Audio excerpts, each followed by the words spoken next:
அஸ்ஸலாமு அலைக்கும். நான் உங்கள் ஷிஃபா குக்கிங்லேருந்து பேசுகிறேன்.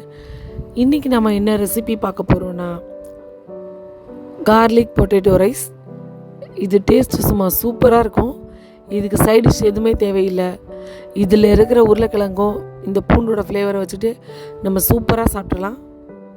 வாங்க எப்படி செய்கிறதுன்னு சொல்கிறேன். ஒரு பேனில் தேவையான அளவு எண்ணெய் சேர்த்துக்கிறேன். எண்ணெய் காஞ்ச உடனே ஒரு 1/2 ஸ்பூன் ஜீரகம் பொரிஞ்சிருச்சு. இப்போ இதில் ஒரு 8 பல்லு பூண்டை தட்டி இதில் சேர்த்துக்கிறேன். அதோட 2 காஞ்ச மிளகாய் கிள்ளி சேர்த்துருக்கேன். ஒரு கொத்து கருவேப்பிலை அதையும் சேர்த்துட்றேன்.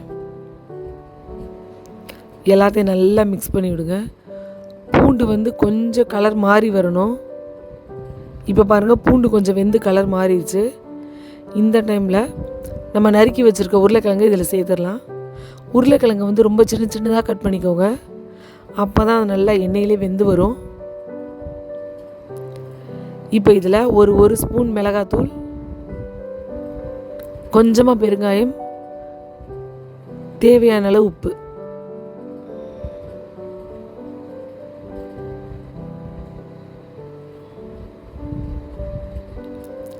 இப்போ எல்லாத்தையும் நல்லா மிக்ஸ் பண்ணி விட்டுருங்க.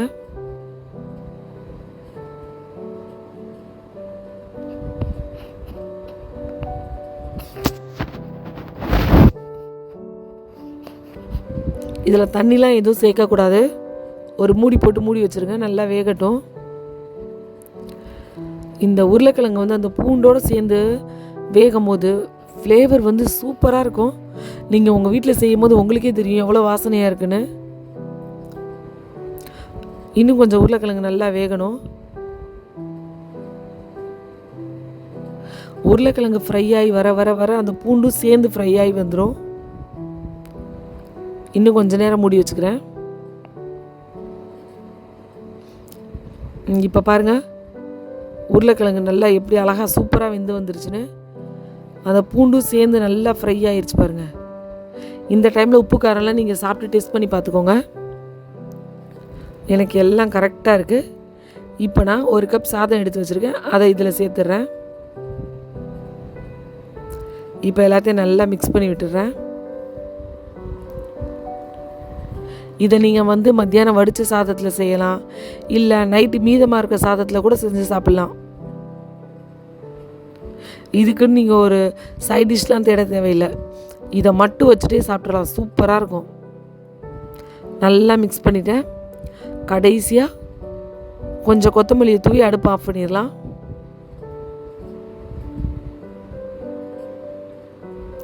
அவ்வளவுதான், சூப்பராக ஒரு கார்லிக் பொட்டேட்டோ ரைஸ் ரெடி ஆகிடுச்சு. நீங்களும் உங்கள் வீட்டில் இதே மாதிரி ட்ரை பண்ணி பாருங்கள். ட்ரை பண்ணி பார்த்துட்டு எப்படி இருந்துச்சுன்னு கமெண்டில் சொல்லுங்கள்.